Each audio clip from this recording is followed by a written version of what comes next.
Meta CTO, the Chief Technical Officer Andrew Bosworth, every month on his Instagram does an Ask Me Anything, where he takes questions from the VR, XR, AI, Meta Ray-Ban, whatever community, and just answer them pretty honestly. So today we're going to watch this month's Ask Me Anything, and I'll stop and react to anything he says that is XR specific. I'll cut out anything to do with like the Meta Ray-Bans or like his sports interests. He's also an amateur photographer, so he talks a lot about that stuff. I'll cut all that stuff out because it does really relate to XR. First question, will Horizon Worlds support NPC characters at some point? I'd love to make an RTS or RPG. Yeah, this is a direction we're really excited about. Obviously, quite a few games, especially narrative games, require you to have characters you're interacting with. NPCs are kind of a famously challenging bit to do well. You know, I really love the meme a few years back where like young people were just acting like NPCs, but in real life, because that's like how hard it is to make NPCs convincing, is that no one's ever done it. I'm actually so glad he said that because I've seen a lot of stuff going around of, oh, we have AI, so now we don't need voice actors anymore. We could just plug AI into it and then the AI can just voice these characters. I've heard AI voice acting in games. It's really, really, really bad. And I'm glad that he acknowledged that no one's ever done it and made it look convincing as opposed to like real actors and real developers making these things. So glad he said that. And I think with some of the generative AI tools that are coming, I think there's a lot of techniques that are really going to change the game and make that not only something that's possible in Horizon Worlds, but also something that's like actually better than you could possibly do on other platforms and cheaper, and make more developers able to kind of take full advantage. So that is a direction I'm super excited about. I'm actually interested in this as someone who's not a social VR guy because I don't really care for, hey, I'm in the middle of a bunch of my friends, we're gonna world hop and just look at some cool stuff and hang out for 30 minutes or an hour or whatever, and then pop back out. It's not really something that interests me. When I hop into VR, I want to actually be doing something. If I'm with my friends in VR, we're playing something like Dungeons of Eternity, After the Fall, Walkabout Mini Golf, just to name a few. I'm not just kind of hanging out in the social space. That's just my personal preference. So if you gave me, even if it was procedurally generated, some sort of quest that my friends and I can do, where we walk up to an NPC and they give us some procedurally generated quest to go in this cave and kill this monster, or climb this mountain and go slay this dragon and find this treasure, and we run off and go do that for like 30 minutes or an hour, and then we log out and do the same thing the next day. I would love that. What I just described was basically an MMORPG, and if Horizon Worlds leans into that a little bit more and gives you something that you can actually do in that. Mark Zuckerberg's talked about this a few times, where the difference between like what Meta's doing and what say Apple is doing is that Meta's headsets and their hardware are meant to be for people to actually do things in them, not sit on the couch and watch TV and watch videos. You can do that stuff, but most of the Quest user base is people who are actively doing something in the headspace. So this makes more sense, all the sense in the world. I'm excited to see what they do. This might actually give me 2 open Horizon Worlds for the first time in probably like 2 years. Next question, would love to hear your thoughts on Horizon Worlds and where it's going. I got the sneaky suspicion my friend Jadon asked this question. You know, I get this question a lot, and I kind of laugh because we've been really transparent about our vision here for a long time.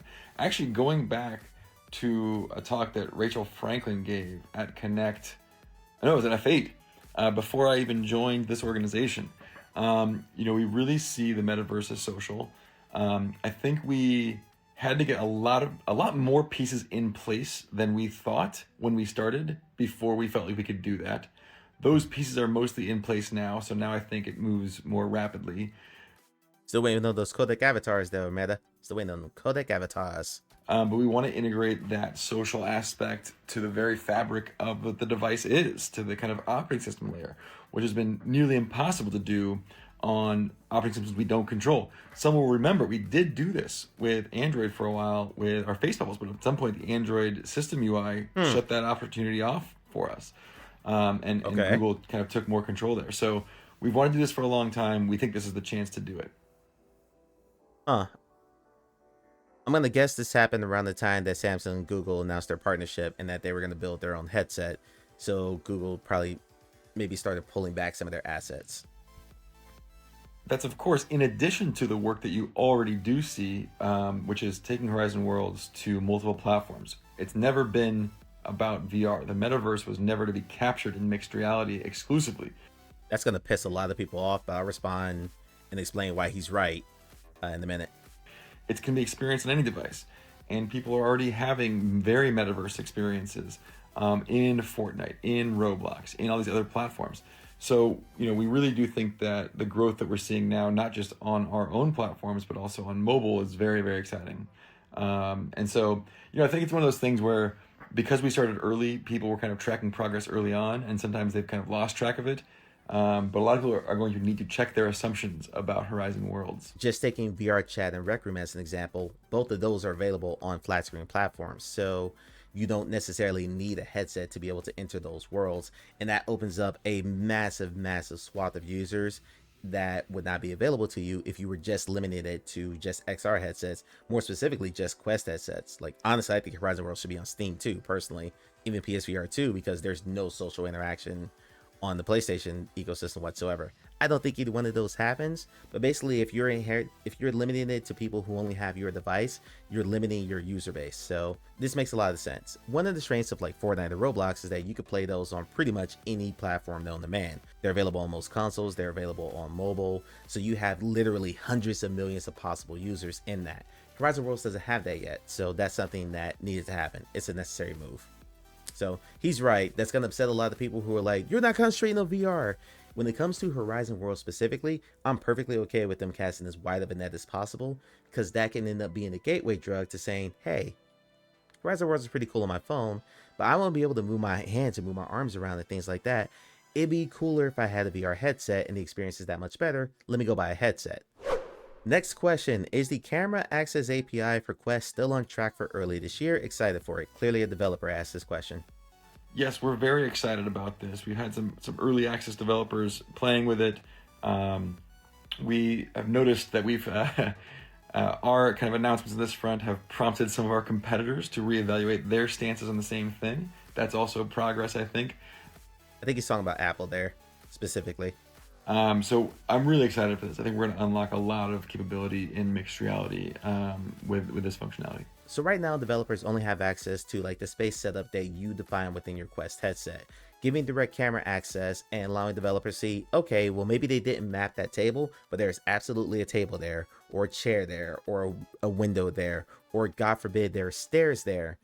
Giving developers access to that and letting them kind of play with it, it's going to give developers a lot more tools to build more robust applications. I'm excited to see what comes out of mixed reality in like a year or two, when this API has been out for a while and developers have had time to wrap their heads around it, use it, and implement it into their applications. Because I think what we're seeing right now, and there's some pretty cool MR stuff that's out there right now. There's some really good stuff that's out there, but I think it's still like early days for this, in the same way that like VR back in like the 2010s, you were seeing a lot of like kiosk games where you really couldn't move around a whole lot, or like tech demos where it was a game that you could play in like 20 minutes.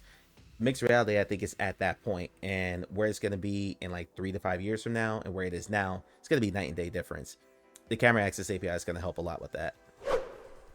Next question, how are you preparing for Android XR and Samsung? Is 2025 the year of the wearable?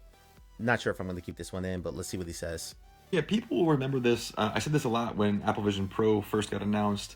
What I always tell my team is like, the most likely scenario is not that we get beaten because a competitor did something better. The most likely scenario is we get beaten because we failed to execute on our own opportunities. And so whenever a new headset is launched, I love it. I want to learn from it. I want to see how consumers react to it. I want to see how developers react to it, and learn what we can about areas that we didn't explore that maybe we should pay more attention to. So I don't want to. I'm not going to put my head in the sand. At the same time, the thing that mostly controls our success or failure is our own focus and execution on our roadmap. That's what we're going to stay with. That's refreshingly honest, that he flat out says, okay, we looked at this and they did something really cool. Maybe we need to take another look at that.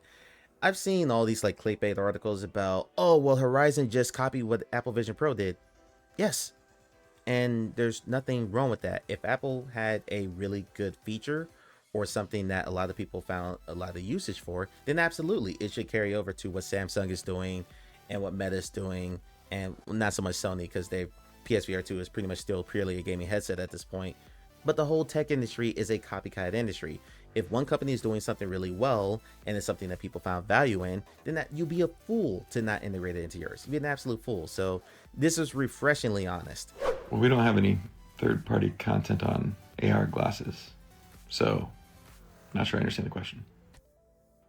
I think the question was relating to Oculus Publishing, which is their award that they do when they fund third-party developers to make VR games. Oculus Publishing is responsible for funding way more VR games than most people realize, and all of those are not Quest exclusive. A lot of those went over to Steam and the PSVR 2 as well. So I think the question was asking if they were going to do third-party content for AR glasses, which I don't really know what third-party content you could do, but maybe I'm way off base here. Someone can let me know down in the comments. But they flat out just said they don't have a fund set up for that, just like they have Oculus Publishing for VR games. That doesn't exist for AR glasses. At least probably not yet.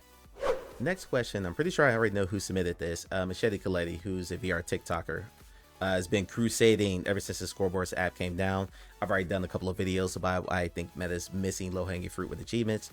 Anyway, the question is, we really do need to know what's going on with Quest scoreboards and achievements. Oh man, yeah, this sucks. When you launch a new feature, you want it to be something that everyone uses all the time. But you'll tolerate if it's something that everyone uses a little bit. And actually, it's not that bad if nobody ever uses it, because then you can just cut it. The worst place to land is a thing where a small number of people use it all the time. And that was what happened with scoreboards and achievements. A very, very, very small number of people were very loyal to it. Those features, you get enough of them, they kind of build up, and you have a very fragmented experience in terms of where you're putting your energy. You're putting your energy towards a large number of things that each of which have a very small loyal following. It's a very hard way to make system-wide progress and make sure that you're putting the majority of your energy towards the things that's going to help the majority of people. So we do sometimes have to make a tough call and reclaim those features and reclaim the energy going towards those features. That doesn't make it any less heartbreaking to the obviously very loyal community that was using those. And I do see all the posts, and I am sorry about that. This sucks is right. He's absolutely right. That was the most true thing he said there. Everything I just heard from this says that scoreboards are not coming back, and Meta's not going to put any emphasis on achievements or any real emphasis on achievements moving forward, because he said that this fell into the third category, which is there's a very, very small user base who uses this all the time. Again, like Machete Coletti, for instance. Frankly, I think Meta's missing the ball with this, because if you want to create retention, especially for these single player games, where people will just run through a game very quickly. I do this all the time, and then not go back into a game because there's nothing else to play for. Achievements are a very easy way to do that without having to go through the process of making like new game plus content and all that additional stuff or DLC. If you can reward players or give them some kind of accomplishment via achievements, that's going to give them more incentive to spend more time in the headset to grind those out. Asgard's Wrath 2, just as an example, because it's the first party title from Meta, has a massive in-game achievement system where it's like have each follower, for instance, emote a certain amount of times or kill with their special attack a certain amount of times. And that's something that you could do to really just get more playtime in it, because people who want to 100% the game, and there's a large swath of players who love doing platinum trophies and things like that, that's going to get them playing your game more. So I do kind of think they're missing the boat with this. And when he said that a very small amount of people use it all the time, that's because they've never actually been advertised. I know people who don't know that there are achievements on Quest games. This is a shame that they're missing this, and I'll continue my crusade and I'll continue mentioning this as much as possible, because I think Meta's making a mistake here, just straight up. Next question, is there any chance Meta will try Android XR? Nope. Okay, short, sweet, and to the point. I think they realize that they're a competitor at this point. Meta tried forever to get the Google Play Store on the Quest architecture, and that never happened, because I think Google knew at this point that Samsung, the Android XR, and all that stuff was going to be a thing. So yeah, they're a competitor at this point. I don't see it ever happening. So that's the full AMA. If you want to watch the whole thing, because again, I did cut out a lot of stuff related to like AI and the Meta Ray Bans, I'll leave a link to that down below if you want to check out the full thing for yourself, or on Instagram. And while you're down there, if you haven't liked the video yet or subscribe to the channel, now's a really good time to do so. Let me know if you enjoy reactions like this, if you like to see me react more to like what other people in the industry are saying, or the developers, or even other content creators.